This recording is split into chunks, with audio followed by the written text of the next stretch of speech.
ॐ अज्ञानतिमिरन्धस्य ज्ञानाञ्जनशलाकया चक्षु उन्मीलितं येन तस्मै श्रीगुरवे नमः। नमः ॐ विष्णुपदाय कृष्णप्रेष्ठाय भूतले श्रीमते भक्तिवेदान्त स्वामी इति नामिने। नमस्ते सारस्वती देवे गौरवाणी प्रचारिणे निर्विशेषा शून्यवादी पाश्चात्य देशतारिणे। जय श्री कृष्ण चैतन्य प्रभु नित्यानंद श्री अद्वैत गदाधर श्रीवासादि गौर भक्त वृंद। हरे कृष्ण कृष्ण कृष्ण हरे हरे, हरे राम राम राम हरे हरे। हरे Krishna. So today we are going to discuss what lessons we learn from Putana Vad Leela, from the pastime in which Lord Shri Krishna in the baby form kills demon Putana, demoness Putana. So Putana is first demon which Krishna kills. At that time Krishna is just 6 days after Krishna appeared in Mathura in the jail of Kans to Devaki and Vasudev. Vasudev transferred Krishna at night, midnight, to the house of Nanda Maharaj and Yashoda Maiya. And for 5 days Nanda Maharaj celebrated the birthday of Krishna called Nanda Utsav. Then Nanda Maharaj went to Mathura to give his taxes to the king Kams. Meanwhile, Kansa, he had a visitor, Narad Muni. And Narad Muni told Kansa that Krishna is already born and he is somewhere in Gokul Vrindavan, and all the demigods have taken birth in Gokul Vrindavan. So Kamsa got very fearful and he decided to kill all the babies who have been born from last few days. Kamsa is so cruel. So Kamsa called Putana. Putana is a witch, Dayan, demon, and Putana's expertise was to kill babies. She has done PhD in killing babies, and her method was that she would apply very dangerous, concentrated, strong poison on her breast, and she will go as a very beautiful lady and she will make the babies suck her breast, and the babies while sucking the breast will come in contact with the poison and the babies will die, and Putana will drink the blood of those babies. And she was so powerful and she can change her form. So Kamsa told Putana to go and kill all the babies in the area of Gokul Vrindavan. And Putana did kill many babies. And finally she came to the Gokul village at Nand Bhavan, at the house of Krishna. So she appeared in a very beautiful girl, very beautiful female form, like Apsara. And she started walking with a lotus flower in her hand towards Nand Bhavan. And all the Gokul Vasis, when they saw such a beautiful lady coming in their village, they got attracted and mesmerized. Somebody thought Urvashi has come, somebody thought Menaka has come, somebody thought Lakshmi has come to see her Narayan, who has come in the baby form Krishna. And she was so beautiful with thin waist and long hair and lotus petal like eyes and shining face, and she was walking towards Nand Bhavan. She entered Nand Bhavan, Yashoda Maiya, Rohini Mata, they saw the lady coming inside, an unknown stranger coming inside the house. But they were so attracted to the beautiful lady, they didn't stop her, and she went straight in the room where Krishna was taking rest. And she picked up Krishna and she started making Krishna suck her breast. And Krishna killed her by sucking her life air, and she died. So what are the lessons we learn from this pastime?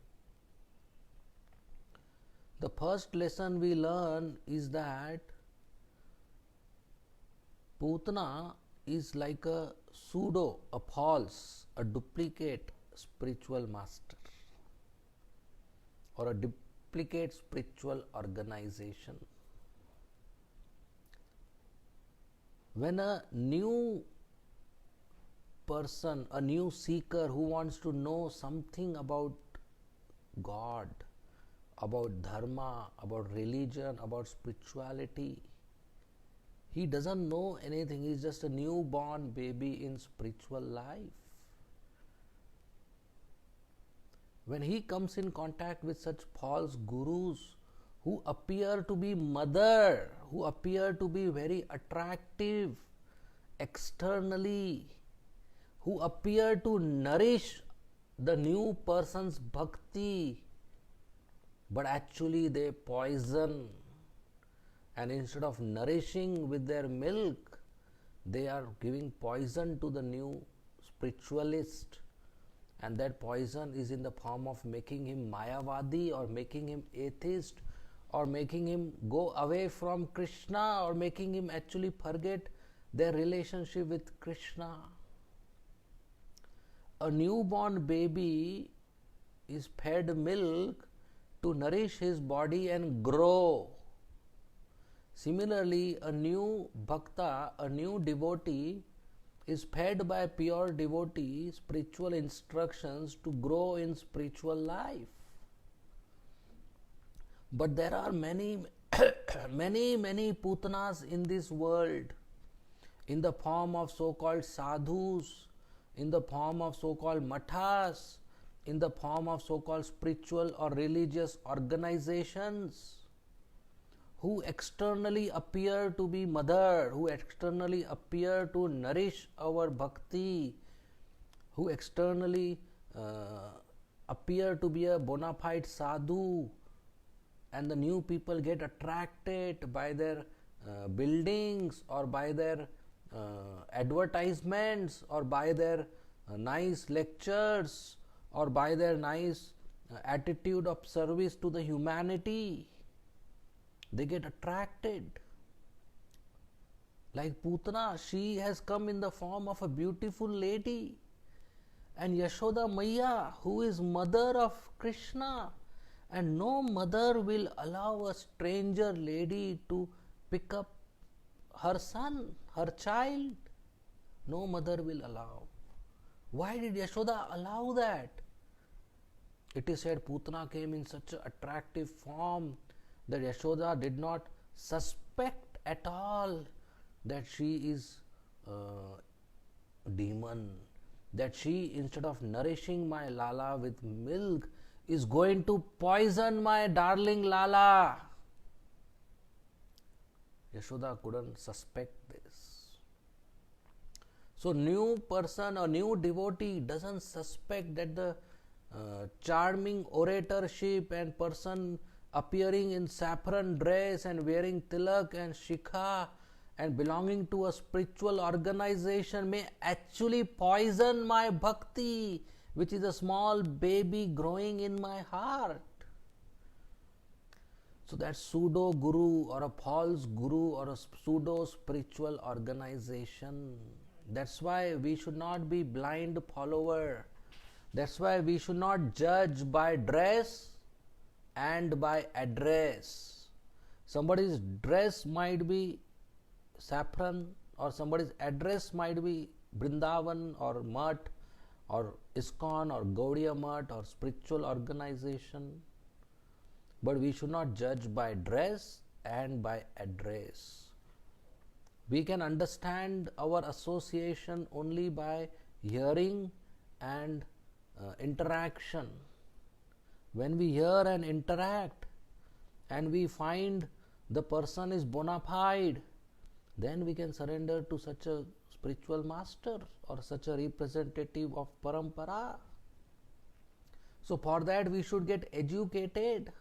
Who is a bona fide guru or who is a proper representative? Just like if you want to buy gold, you can't just go to a kirana shop, grocery shop and say, give me 100 gram gold. He will give you something yellow metal and you have no education to identify. You will get cheated. And if you want to hire a person, employee in your office, you will take interview, you will go through biodata, you will talk to the references so that you take a proper person. Or if you want to marry somebody, you will find all the details about the candidate, that I should marry a proper person.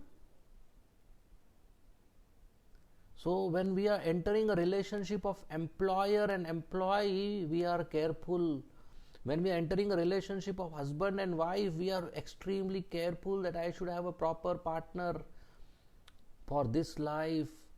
And what about the relationship between Guru and Shishya, spiritual master and disciple? That is for eternal life, birth after birth. How careful we should be, and we should not be a blind follower. So for that we should get educated of who is a spiritual master. And Nectar of Devotion explains the qualifications of a bona fide spiritual master. The first qualification is that he should come in a sampradaya. He should have a bona fide spiritual master. A bona fide guru is one who has a bona fide guru. But how do you know that person is bona fide? He has a bona fide guru. How do you know that person is bona fide? He has a bona fide guru, and like that the chain goes to Krishna. He comes in a sampradaya.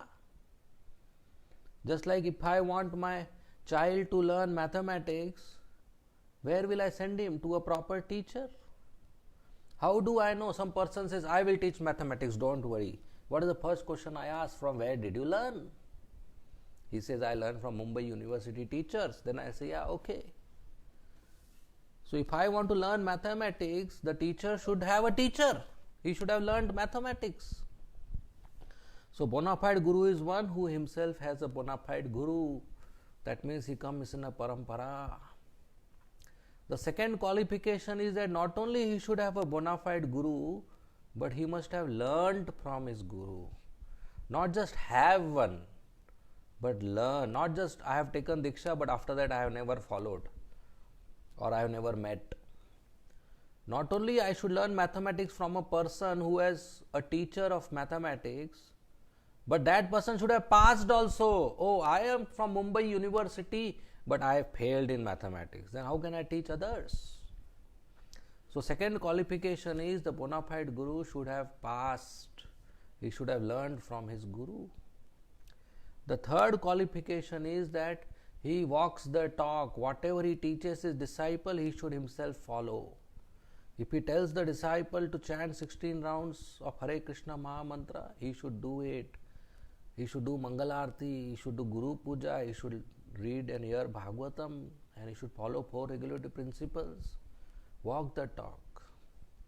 Fourth qualification of a bona fide guru is that he should explain to us, to the disciple, as per logic and argument, not as per blind following that whatever I am saying you agree. No. He should explain as per the intelligence of the disciple, as per the logic and argument, and answer all the questions of the disciple. Next, he should be intelligent enough to engage the disciple as per the nature of the disciple. All disciples are not same. They require different instructions. As per their nature, they require seva. And his senses should be in control, and he should be having perfect character, pure character, perfect behavior. So these are the qualifications of a bona fide pure devotee or bona fide representative of Sampradaya.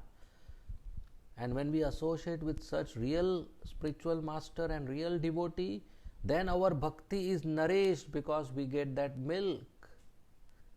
But if we associate with Putana, then our bhakti is not nourished, we get poison.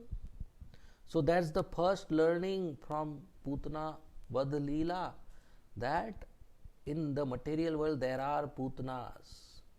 And this is not just in spiritual life, there are Putanas in other ways also. There are cheaters in the material world who come to you as your well-wisher, but actually they want to get benefit or want to poison you. So there are Putanas in the material world. There are too many Putanas in the material world, and we should be careful. And the second learning we have is that Krishna is very merciful. Putana came to kill Krishna. She fed Krishna her milk, her breast milk with poison. She is enemy. And what did Krishna give? He gave her liberation. She got the same situation and position in Golok Vrindavan as Yashoda Maiya, as mother of Krishna. Today she is there, liberated, eternal mother of Krishna, nurse of Krishna in Golok Vrindavan. So Krishna is so merciful that Putana came to kill Krishna and Krishna still gave her liberation. There is no person who is as merciful as Krishna. There is nobody whom you try to kill and they give you liberation. If you try to kill somebody, they will kill you, or they will hate you, or they will dislike you, they will reject your friendship. They will not benefit you. And what to speak about Krishna, who gave eternal, permanent benefit to Putana, even though she didn't perform devotional service, even though she came to kill Krishna. Putana mixed poison in her milk and offered to Krishna, and Krishna gave liberation. So why not Krishna will give liberation to us when we offer milk to Krishna with sugar, with kesher, with pista, with badam? Definitely he will give us liberation, he will give us Krishna prem, because Krishna is pleased by even small insignificant service when we offer to him. So devotees should be confident that they will be successful in their spiritual life. They should always have this hope. Okay, one thing is, I am not qualified to go back home, back to Godhead. I am sinful, I am fallen. But I have hope that I will go back home, back to Godhead. I am not qualified, but I have hope. Why I have hope? Because Krishna is merciful. You understood this? It's not my eligibility and qualification, it's Krishna's mercy that I will be successful. For example, I go and write exam and I do third class. I don't write a single answer on the answer sheet. I come out and I hope I will get full marks. Anybody will say, foolish person. If you didn't write answers in the answer sheet, how will you get full marks? But if I have hope, that means there is something more, and that more is the examiner is very merciful, or examiner is my father, whatever. So materially it's impossible to have zero performance and still great results. But in Krishna consciousness, even if my performance is not good, Krishna still gives result because he is merciful. So even if I am not qualified, my dear Krishna, I am fallen, but you are merciful, so you pick me up. I am bounded in this material world, and you are my father, you are a loving father, you please pick me up. If a son quarrels with the father and gets out of the house, and he is on the street having no food to eat and no shelter and no clothes, When the father sees that bad condition of the son on the street, even if the son has insulted the father and disobeyed the father, but seeing the bad condition, the father's heart melts and he brings the son back to the house. He forgives him, he gives him nice clothes and gives him nice feast. In the same way, we have disobeyed our Supreme Father Krishna, and we have come in this street of Mumbai or any part of the world, and we are busy in sense gratification, and we are suffering in this material world. Dukhalayam ashashvatam. And Krishna is watching us from Golok Vrindavan, and he is having tears in his eyes that this my child has run away from the home, and in the street he is every day fighting for his food and job and money. And Krishna comes down as Radha Ras Bihari, and he calls us, my dear devotee, don't loiter in the street of material world like this. Don't suffer in the material existence like this. I am here, you just come, I am standing in front of you, surrender to me and I will accept you. We just have to go to Radha Ras Bihari, fold our hands and say, my dear Krishna, I am yours, मैं आपका हूँ. That's all. And he will accept us. He will accept us as his servant. He will accept us as his devotee. That is Krishna's mercy. And he is so merciful. Not only he has come as the deity form, he has come in the form of devotees. He has come in the form of prasadam. He has come in the form of books. He has come in the form of flowers.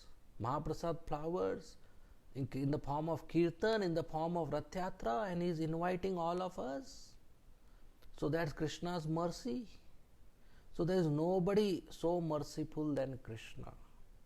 No master can give you salary and you don't work. But Krishna is like that. Putana, forget working for Krishna, forget serving Krishna. Putana came to kill Krishna, but still Krishna gave her liberation. So Krishna is all merciful. Third lesson, we understand that Krishna is transcendental, absolute truth, Param Satya. Krishna is transcendental. He is not part of this material world.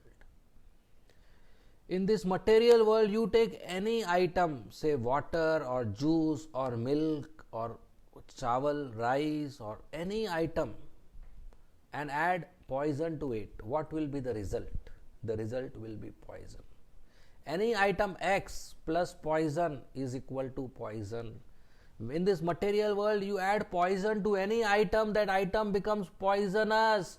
But when Krishna came in contact with poison, it became nectarian, Putana's body. We read that after Putana died, there was fragrance coming out of her body. So Putana, she added poison to Krishna, and Krishna didn't become poisonous. Krishna remained nectarian, and by touch of Krishna's body, Putana became purified. So Krishna plus poison is not equal to poison. Krishna plus poison is equal to nectar. This is only possible with Krishna, with no other item.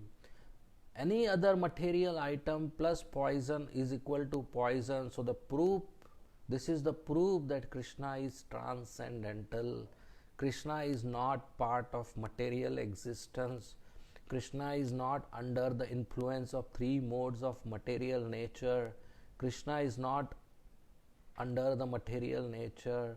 Krishna is Sat Chit Anand. Lord Brahma prayers, Ishvara Parama Krishna Satchid Anand Vigraha Anadir Adir Govinda Sarva Karana Karanam.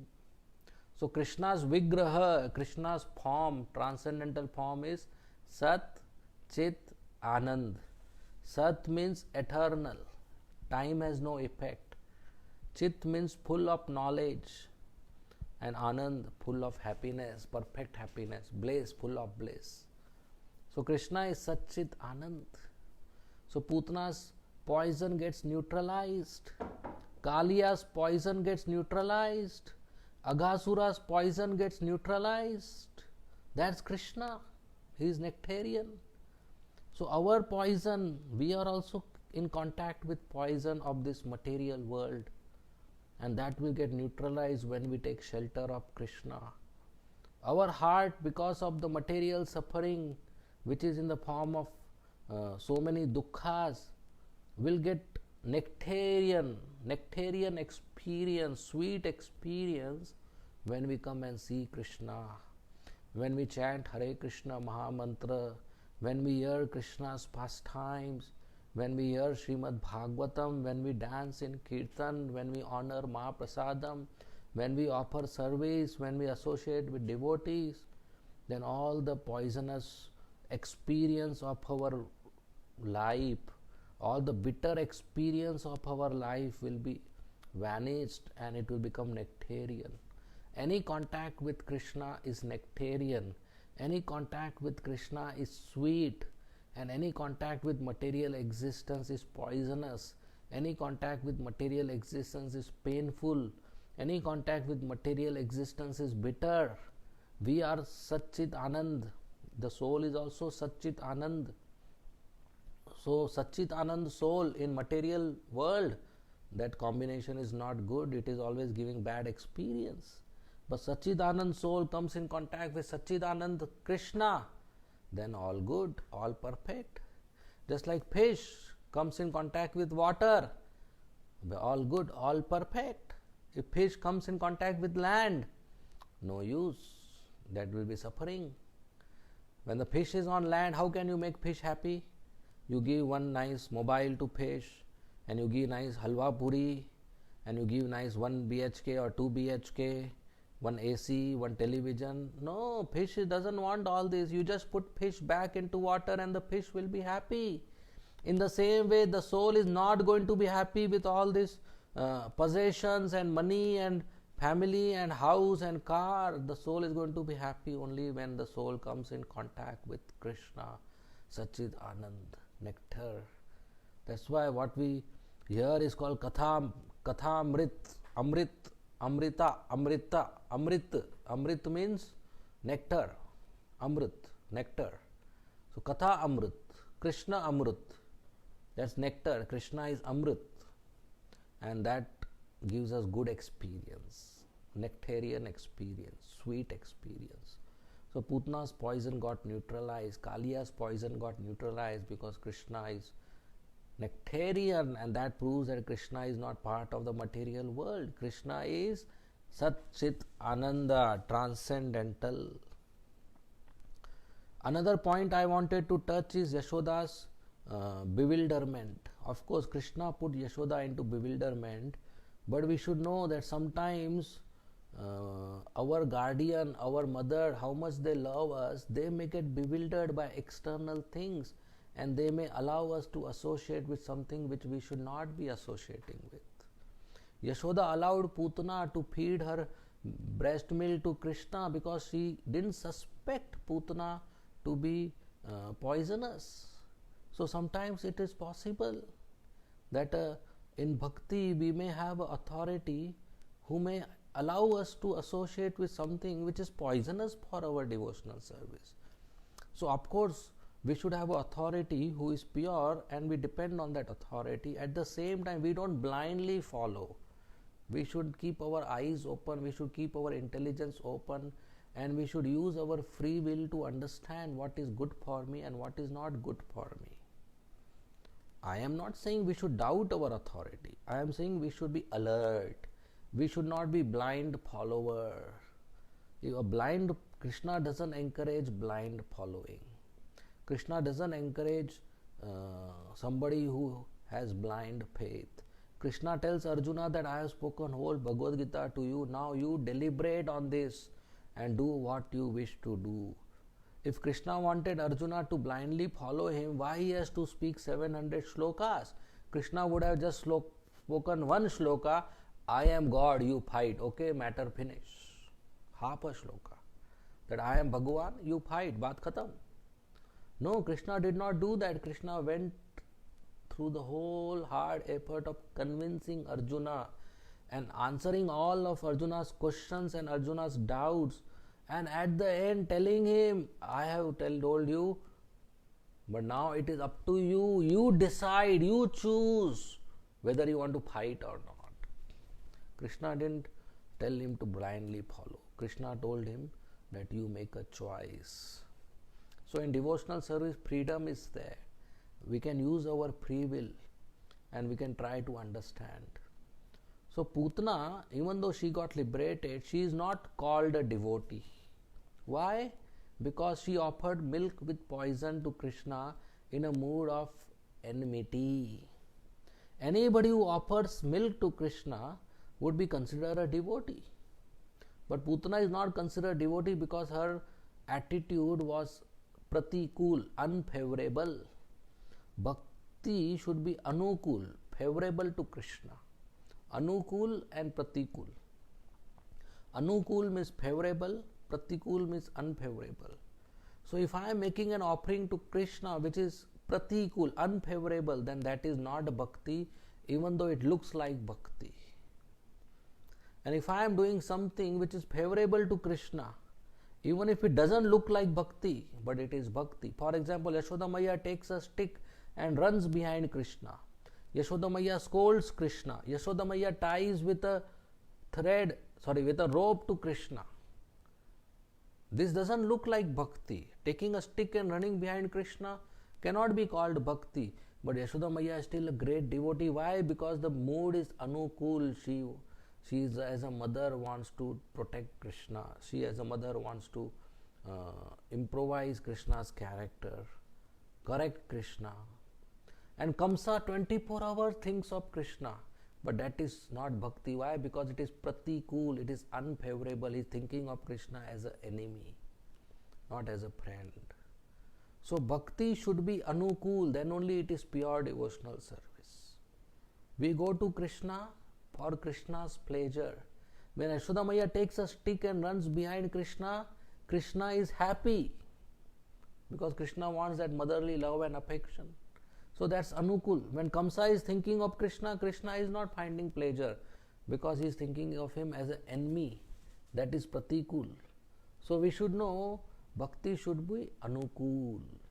It should be favorable to Krishna.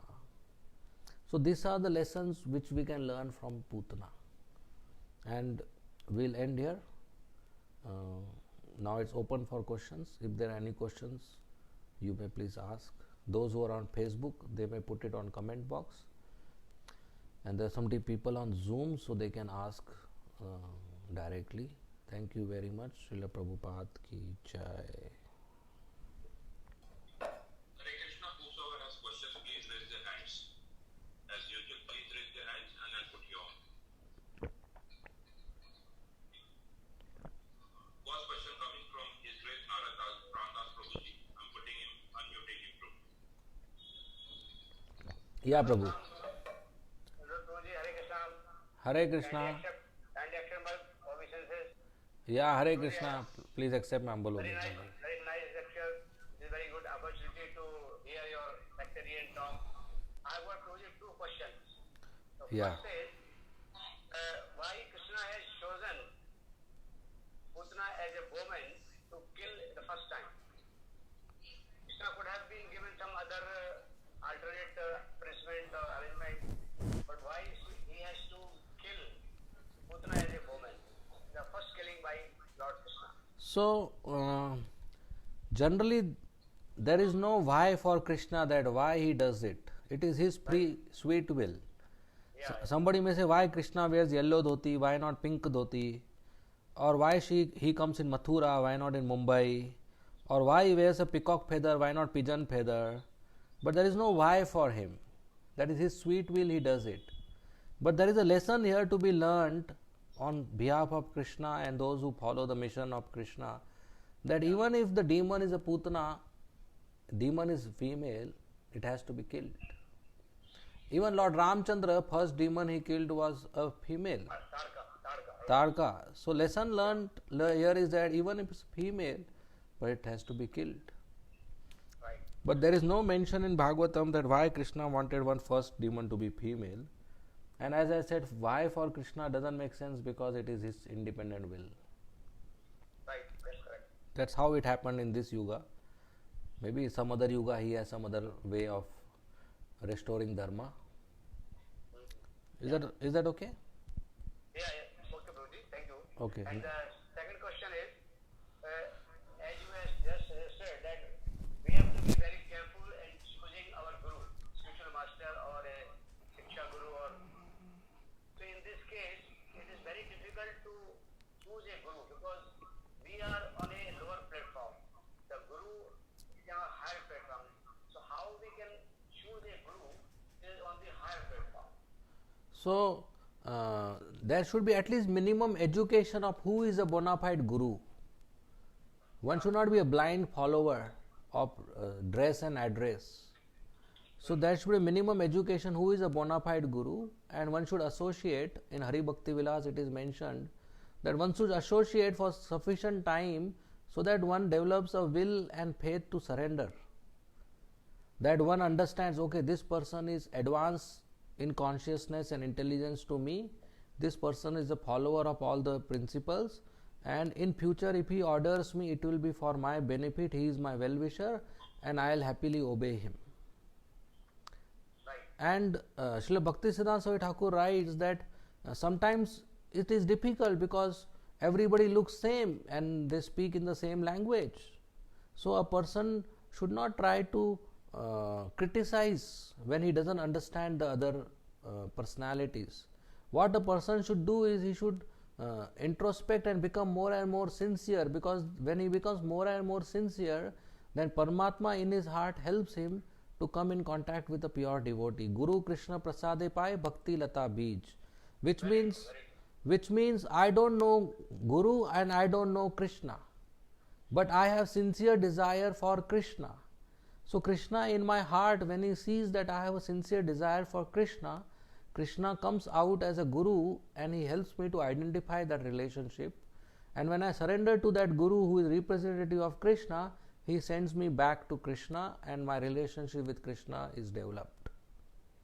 So we should increase our sincerity and that will help us to identify this relationship. Yes, Guruji, I think this is in my case also. Before coming to ISKCON, I have been in touch with many societies and sansthanas and so many gurus. And I went to some extent, but ultimately, when I came to ISKCON, it was a never going from that. Okay. That was maybe the vision that Krishna wanted like this. Okay, good. It's all Prabhupada's mercy. Yeah, but thank you, Guruji. Thank you very much. Okay, thank you. Hare Krishna. Hare Krishna. Any other question? Any more questions? Okay, Prabhuji. As a host, I'll ask a question, Prabhuji. Hari Bol, Prabhuji. Yeah. Can you hear me? Yes. Prabhuji, can you amplify more on the Anukul and the Pratikul Bhakti, especially people like us who are coming to ISKCON and trying to take the path of devotion? In the day-to-day life, we may be doing many acts which are possibly Pratikul, what we think is Anukul. So, what are the basic, very basic guidelines we should follow as new devotees who are coming to the temple, Yeah. following the parampara? Yeah, so Anukul means those which are authorized activities by the Acharya. So in ISKCON, Prabhupada is the founder Acharya and he has given us a set of activities from morning till night, which means Mangalarti, chanting, Tulsi Arti, Narsingh Arti, Guru Puja, class, Shingar Arti, evening Arti, hearing Bhagavad Gita, and then whatever work we do, we should do it in an honest way and give the result to Krishna. And follow the 4 regulative principles very strictly. No meat eating, no intoxication, no gambling, no illicit sex. So everything we do should come within that. If there is anything we are doing which is coming outside that and we are not sure, we should seek guidance and advice from some experienced and advanced devotees, and they will help us out because it is an individual to individual case. But basically this whole guideline Prabhupada has given, we should follow that. So then we are not unprotected, we are safe. Thank you, Prabhuji. Okay. Any more questions? Don't see any questions coming in. Ramdev Prabhu, do you see? Okay, there's a question coming in, Prabhuji. Yes. Hare Krishna. Can you explain me about the Ashray? Sorry, come back. the shelter of lotus feet of Guru. So as one starts practicing devotional service in ISKCON, they take shelter of Srila Prabhupada and his instructions. He is a preeminent Shiksha Guru for everybody. And by taking shelter of Srila Prabhupada and practicing 4 regulatory principles and 16 rounds and Ekadashi and regular association of devotees, a candidate becomes serious in bhakti.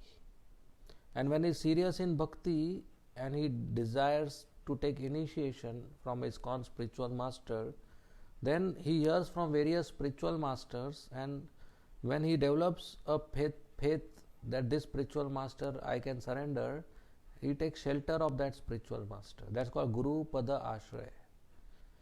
And after taking shelter, when the relationship moves forward, he can surrender and take initiation and continue his bhakti and spiritual life.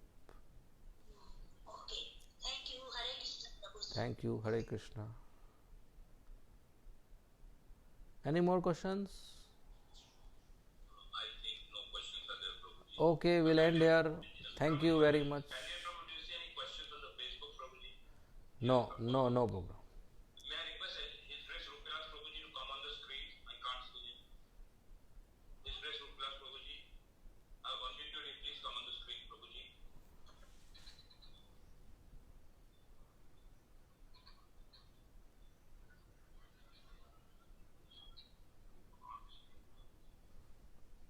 Okay, I will leave.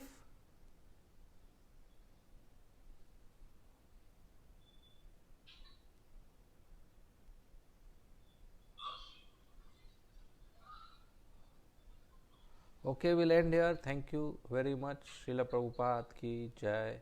Just a minute. Hare Prabhuji. Krishna. Unmuting all, let us say 3 times Haribol to His Grace Rupilas Prabhuji.